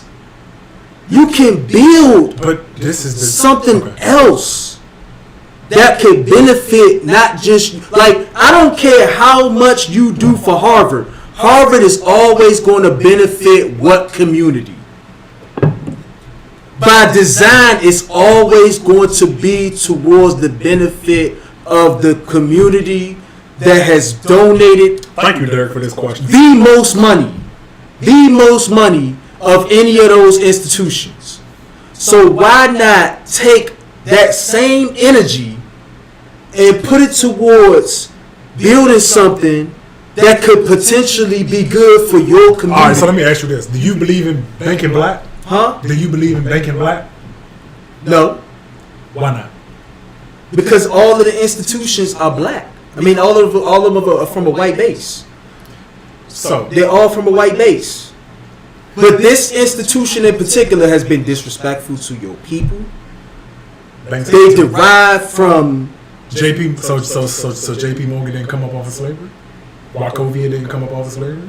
Do I need to pull the article? Fam, all I'm saying is this. Because, I mean, all of the outcomes are the same when you talk about it. Nah, but what I'm saying to you they're is all the same. So my thing is, if all the education outcomes are the same, the debt, the level of knowledge you're going to attain, if all of that is the same, the only thing that you get is the access. But that access comes at a price of you having to fucking battle. Everything comes at a price. And I get, yes, everything does. The reason that I asked you that though, fam, is because you're talking about HBCUs and black universities and building up black specific things as if all of the institutions in America are not tethered together under the and I get of white that, institutions. but why support the most disrespectful of them all? You could go to Yale. You could go to Brown. I mean, I Why wasn't making them? a specific Harvard situation. You were talking about Ivy Leagues and how certain institutions that are elite that we shouldn't necessarily go in and build our own. So I'm not talking specific, right? Yeah, scrap them. Right? But again, I don't like the history. But again, Yale, Brown, all of those are the same. They all, again, if you're making that argument, they all move with the same people. Networks, relationships. It's all the same thing. He says, "Have you read the book Spook That Sat by the Door?" Nah, I gotta check that one out. Fam. I have. That's a great book. Give me the spark notes on it. So basically, again, it's talking about the very exact thing that we're talking about is people who are able to have access and be able to transmute that information back to their community or back to the entity that is in opposition. Okay. And what is because in the end, if you don't understand other people's systems or the opposing system, you cannot win. You cannot fight. You will not. It's just like, again, I don't know if you're a spiritual person in this way, but if you don't master your own demons, if you don't sit with your own demons, you're going to be lost forever. And I get that. And this is what I think you're missing. Do you need Harvard to do that? No, see, because now you're doing a thing that is conflationist. Okay. You're going back from a general because you said scratch them, and now you're trying to go back to just Harvard. You need, whether you need them or not, they're here. Okay, I can accept that. America is here. Do we need that. America? Because again, all of this is under the umbrella of America. You have to learn American institutions. Would you agree that this is a war? Yes. An ideological war, right? Yes. In an ideological war, why do you think it would be strategic to not understand what the opposition is thinking? You know what? We should have a game of chess after this. Because I think that your intentions are well, but I don't think you understand what you're saying. I don't think you understand this. Understand to be able to craft policies that shift paradigms. You have to study the policy that's already on the books to see how you want to rework it. I understand that. Again, so with understanding that, understanding what you're talking about, take the Harvard name, take the names off of it. Understand that you have to have access to people's institutions, to their mindset, to the way that they move, to their behaviors, to be able to retool it. If you do not, you cannot. And if you choose the other route, which other people love to talk about, and building a sovereign state within a sovereign state, not understanding that is a wage of war in itself. Yeah, I wouldn't say build a sovereign state, but I would say, have we not in those years acquired enough knowledge about? No. How much more time? Like, fam, we have a rich history of going into these institutions, sir, learning these institutions. We haven't learned the institutions. If we learned the institutions, Nigga, it's been 100 years. Sir, How long do it take You're them? thinking about this in a very binary way, and it's toxic. Because when you say that, you aren't taking into account that a lot of information has been lost over the years. You're not accounting for the misinformation that has been over the years. You're not accounting for the fact that even in being inside of the institutions, that people haven't had the level of access that is required to be able to retool it. And so when you say we've been doing it for 100 years, we really have not been doing that for 100 years. And with even doing that, there were certain limitations and have been limitations, which there still are limitations. But if we've been doing it for that long, we wouldn't be able to be fooled by a okie doke trick. Okay, so then my question would be, if we continue on this path, how long, because all projects have to have a timeline. How long do you think it would take before we learn what the insides of the institutions are? Because we already had 100 years. I don't, like I said, I don't think it's about, at this point, learning the institutions. Is learning how to enter into the institutions. Because in past, if you go back to the Booker T's, and again, the notion has always been that you have to capitulate. Which again, the notion has always been, which is why we have the term swing voters, is because people have been under the mindset that you have to talk a certain way or move in a certain way to be able to gain. What I am saying is that with the understanding that we have, we now have to just move different. The issue that we have as a community now is not about our lack of understanding. It's how we move. But again, that doesn't mean that you don't go inside the other house. You go inside of it, you just move different. That's two completely different things. I would agree. And I would agree with this point that Derek Colbert made. It's only been 30 years of access. I was speaking 100 years in terms of our actual history of graduation and people going and entering into Harvard. But no, that's a disingenuous, very conflated way to look at it, in a way to have a discussion on a platform. Okay. We can't accept that. Yeah, we can't have discussions that's flat like that. You want people to move better, you gotta have better conversations. Okay, and I can accept that. I can accept that. That yeah. Because I was just going strictly based upon, and I'm not going to let Okay. Because if you want people to move better, you gotta expand their mind. Because if everybody is going and moving inside of these institutions with a flat narrative, with a flat mindset, you won't keep getting the outcomes that you're talking about. That's true. So you, like, again, I always tell you, I talk shit to myself, and I do certain shit so that I can maintain the status of being able to talk shit, because I don't believe that everybody should have a voice. There's certain matters that I don't speak on because they are privy and should be given to people who, like you said, have put in the work, who have done the deeds, and have the understanding. So on certain matters, I shut the fuck up. True. I have my opinions, but on certain matters, I be quiet. Now, when I get to a point where I have done the things, I'll take that up. True. But right now and always, I have to be diligent about how I have conversations, because a lot of people think that I don't agree on disagreeable or certain things. It's like, no, I'm always challenging people to have conversations in a more robust way, because I don't like flat conversations, because I think that is the crux of our group.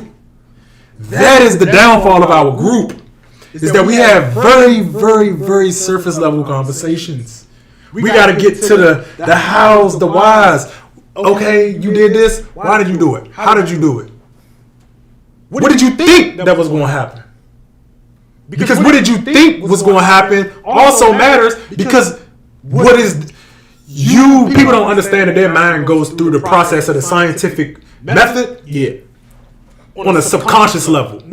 You go into something thinking with the hypothesis. Then you lay the groundwork, you do it, and then you get to the end result. And either you happy or you unhappy with it. And you try to go back and rework that, because every human being, like I said, study and go back to Newt Gingrich. Newt Gingrich and the GOP is so masterful at it. They understand how to craft policy and how to move and how to create messaging by stripping everything that they do down to the carnal parts of humanity, so that they can manipulate and mold not your intellectual, what you think you know, But what you like. no, not even what you like, your drivers. Because it ain't about what you like. What human beings are driven to do. That was a better word. Certain things that you are driven to do, you don't even like. This is true. This is true. Because they are impulses. Again, it's the carnal. It's the lizard part of our brains that don't think. That just goes. And so it's those type of things, again, the more you have more robust conversations, you put people in a position to actually be better thinkers. And the more thinkers that you have, again, because the whole thing about what people call oppression is merely in a mathematical equation, and everything is math, right? Yeah. So if you put oppression into a mathematical equation, or I'll say a mathematical concept, right? Because I'm not going to do an equation up here. This is how it works.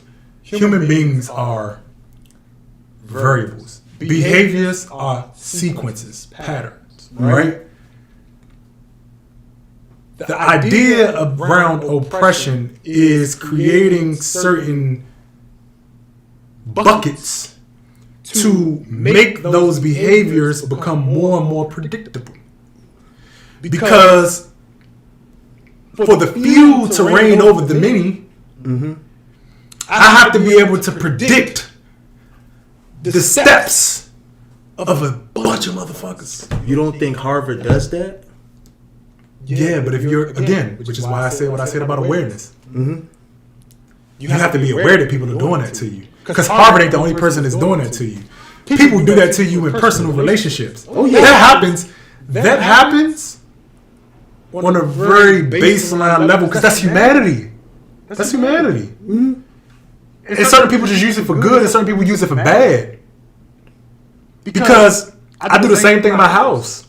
I need it to be predictable. I need patterns, because it creates a certain level of safety. It creates a certain level of efficiency, so that I can be able to provide, so that I can be able to do this and move this way. Yes. So it's not inherently a bad thing. But what happens when that outcome produces us being at the bottom? Because they need certain outcomes. No, the outcome that produces that keeps us at the bottom is the way that we move and engage it. That's what's keeping us at the bottom, is the way that we engage in it. That's an us thing. Okay. Because again, if they move on that, because now you force them in a position, right? So let's talk about, let's play it out. Again, if we engage it differently, Harvard then says, you know what? We're not dealing with the Negroes. Because they too much. They doing too much. They too sassy. They in here taking stands. They think they off they Fannie Lou Hamer, MLK, Malcolm X shit. You then have again awareness and understanding their institutions, American institutions, being policy in the legal framework now. That, and again, you have to go into that space to understand that, so that you can be aware, so that when Harvard makes that move, then you make that move. Bitch, I got you.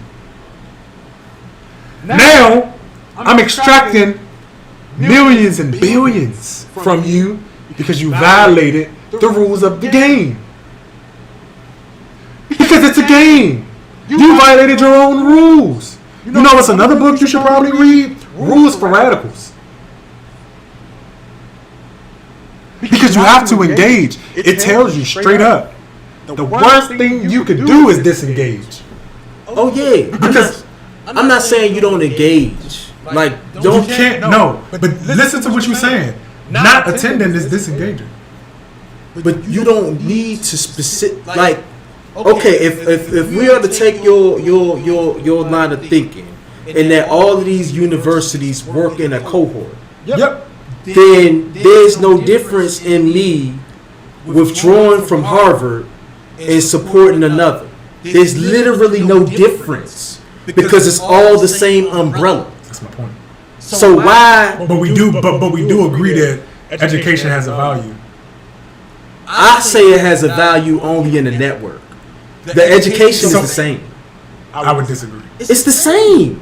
Econ 101 is the same at Mailbox University as it is at Harvard University.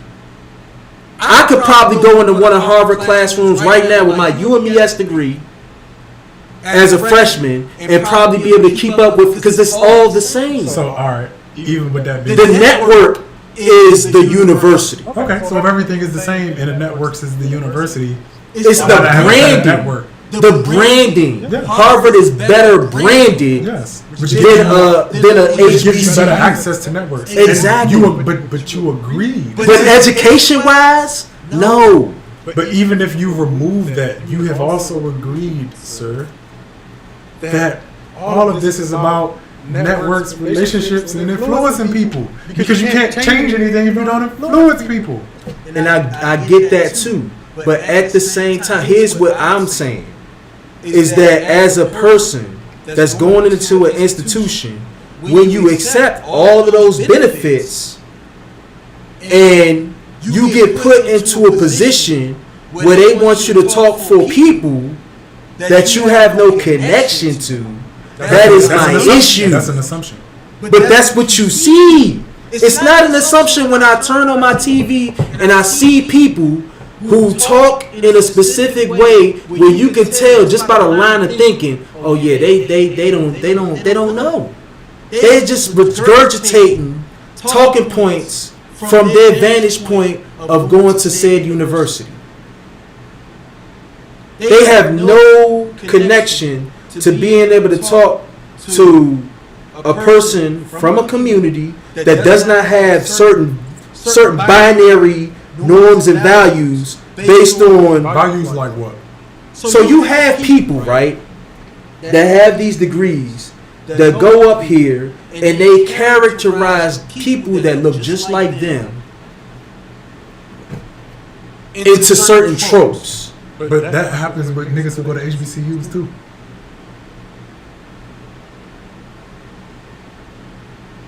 But my thing is they're not given the microphone. These people, by virtue of going to this university, are now fucking given an MLK-like platform. Sir, we just read an article stating that a woman who went to South Carolina University is now being appointed or being in the run for being appointed to SCOTUS. But so is the lady that's going to Harvard, and I guarantee you, if the lady that gets picked is from Harvard, she's going to get picked. Why? Because she went to Harvard.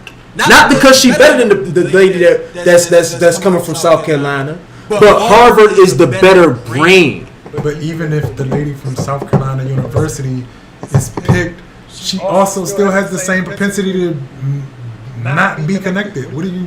I'm not understanding. I'm just saying, fam. There's literally a line of thinking that's verifiable based on their stances against people who do real work in black communities, such as Yvette Carnell and Antonio Moore, that they don't F with Negroes. So if they're willing to disrespect the best of us that's out here doing the work, why continue to invest in it? They don't respect you. So what can they teach you if they don't respect you? What do they teach? What can they teach you if the people who are doing the work to better black communities. Harvard retracted. Harvard retracted that paper though, right? Okay, they shouldn't have made the statement in the first place. Why? Why? Because they're actively, I would argue, they're actively trying to destroy black political movements while we're sitting here talking about we need to engage it. What kind of sense do that make? Like, at what point do you say, okay, this is a wolf, we need to starve it? The wolf needs to not eat no more. We don't need to feed this shit no more based on what they have done. You really think black people not going to Harvard is going to make a difference in Harvard's bottom line? I mean, it won't, but at the same time, bro, why feed it? Do you think feeding it will do anything to its bottom line? It's going to eat. It's going to eat regardless, yes. But why do we have to feed it? Why do we have to feed it? Because you're not. We don't have to do this shit. The reason that I asked you that is because the thing is, look. Yes, I get it. In the case of like, why we gotta accept disrespect, bro? Because at this point, it's disrespectful, in my opinion, to know what I know about what they have said about real black political leaders in our community who have done great work. The disrespect, and for me to because I deal with children, for me to tell one of my fifth graders or whoever I'm dealing with, oh yeah, you need to go to Harvard, even though they out here disrespecting black communities and black people that's trying to do work to get us reparations to build our community. That's an emotional response. I would just say only because, fam. Again, I don't think that you're factoring in the fact that yes, that happened, but those were a set of actors within an institution, which is why I brought up the Joe Biden point, because everybody in these institutions are not along the same lines and ideological viewpoints, which is why you see a lot of it spilling over into the public in terms of how issues are handled, the things that are coming out and coming forward. Even if you want to take a look at the Edward Snowden case, again, that's a person. He's inside of the intelligence agency, but again, he was a whistleblower, and so yeah, I understand the frustration, but it is not strategic to just completely divest, because again, it's going to continue moving with or without. The same reason that is the same reason I don't think it's the best idea for black people to just divest from the Democratic Party. Which is also, again, to your point, you talking about Yvette Carnell, which is the same reason why she doesn't think that it's a smart reason to divest from the Democratic Party. Why? Because even as trash as it may be, even as though they may have smeared them, you want to know what? When you understand institutions at their core, you understand that they're vapid. And when you can put people in position and build people, strong people, you can overthrow them ideologically. So, because all that matters is who's at the top. And the person at the top just got to be willing to fight. Like I said, whether it's a wolf or a lion, you don't go in thinking that you're going to get devoured, but you fight to the fucking death. The problem is, with thinking like that, that's why a lot of people fold, because they assume that they're going to get devoured. So they don't even put up the fight. They just, no. You can't divest.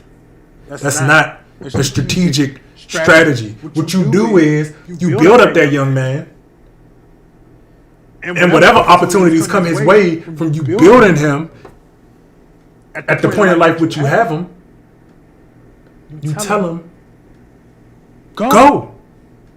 But don't lose yourself within the institution. Because the institutions have very much so power. The voices of coercion. They do. They do. They absolutely do. But that don't mean you don't go into it. That don't mean that you look outside the halls of the Wilson building and say, I'm not going in there. Fuck the Wilson building. No. You understand that it's a fucking crazy place? And you go inside that bitch every single day. And you maintain your strength. And you maintain. And you fucking fight. As much as you possibly can. With everything that you know. And with everything that you do. And you fucking leave it on the table. That's what you do. Because guess what? The Wilson building gonna be the Wilson building, whether we fucking here or not. I'm not saying that people should go in there and off they Booker T. No. What I'm saying is you go in and you stay true to yourself. And you come back and you teach people how that shit works. Because I wouldn't be a resource and I wouldn't be of good use to people. People wouldn't come to me if I didn't have the understanding. But the reason that I have the understanding is because I go through the fucking processes. Are they painful? Yes.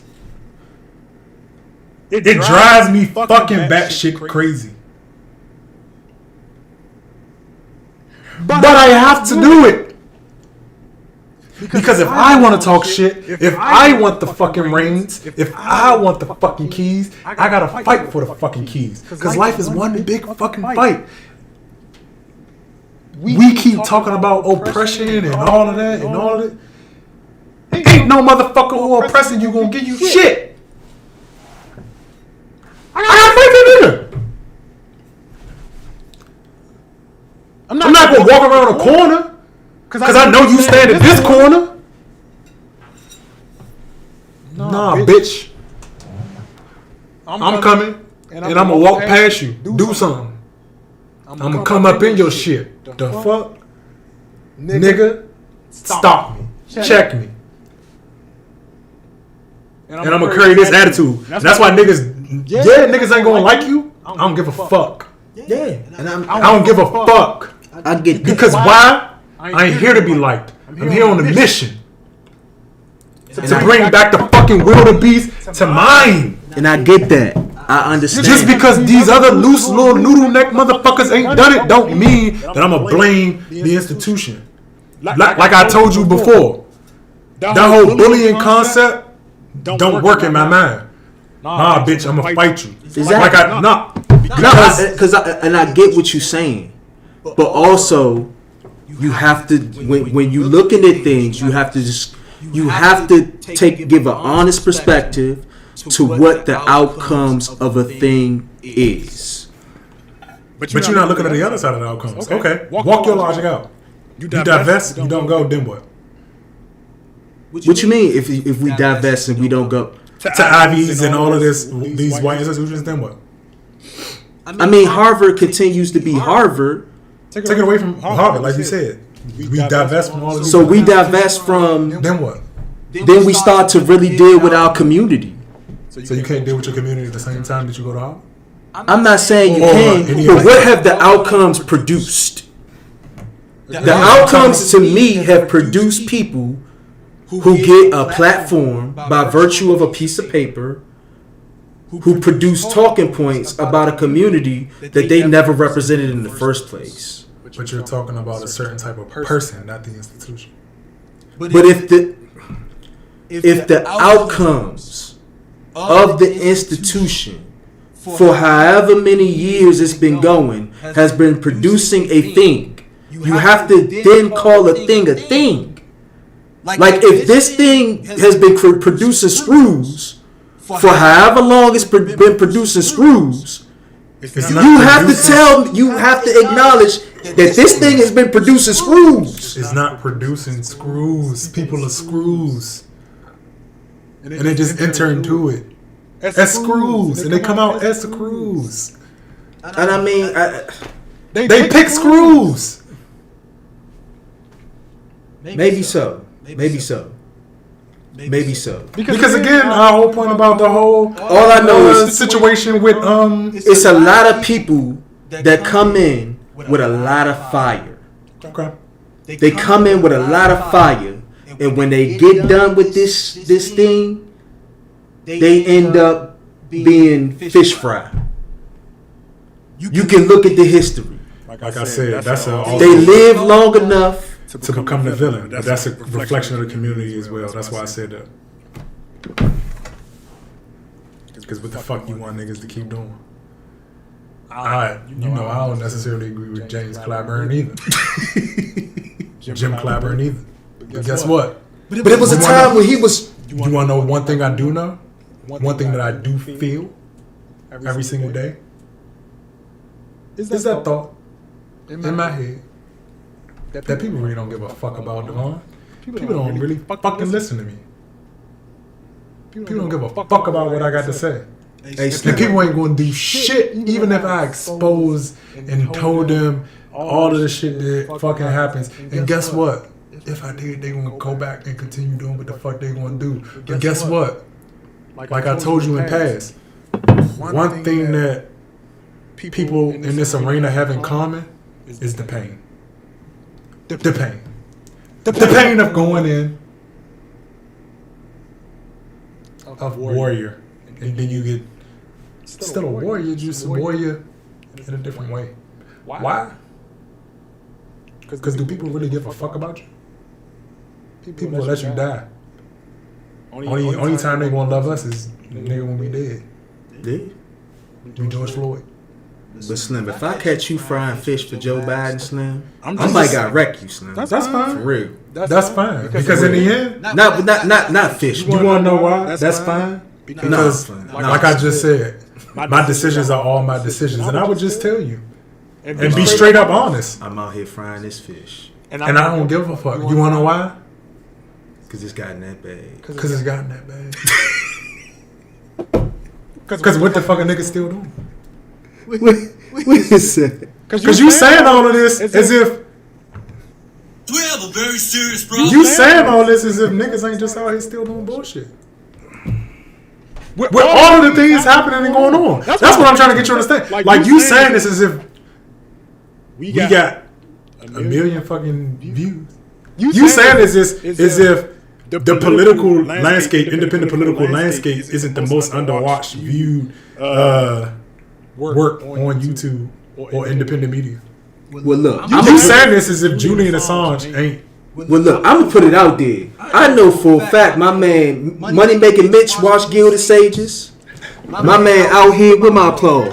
Money Making Mitch watching Gilded Sages. Who else? The GOP, they out here watching because they getting rid of that BS shit that we just had the discussion about. So they watching. They just don't want to say it, but they watching because they listen. I've been saying it for y'all watching. But hey, we appreciate y'all, man. If Derek's still watching, man, thank you for that question. You done sparked off a whole hour-long debate. I appreciate y'all. Definitely, we're gonna be coming back next weekend. Hopefully Saturday, maybe Sunday. As I am, crazily enough, shout out to me, new chair of ANC AD. So. I got a learning process on my own end, but if you still with us, go ahead, like the video, share it. All of them. I appreciate all y'all comments. I appreciate everybody who tuned in. And shout out to the people, man, because you could be watching the NFL playoffs right now, but you watching us. This is true. However many you are, y'all are watching us. Whether you watch it now or on playback, shout out to you. We need all that support. Thank you to my brother Darrell too, who tried to call in. We had some technical difficulties. I do apologize about that. It wasn't allowing him to come off the what do you call it? The mute, unmute. So I'm gonna work and see what's going on with that. Cause that can't be a thing. But man, definitely thank y'all. Definitely appreciate y'all. Enjoy y'all Saturday. I was about to say Sunday again. Enjoy y'all Saturday. Be safe. Stay warm. And we're gonna catch y'all again on another one. And we out. Thank you.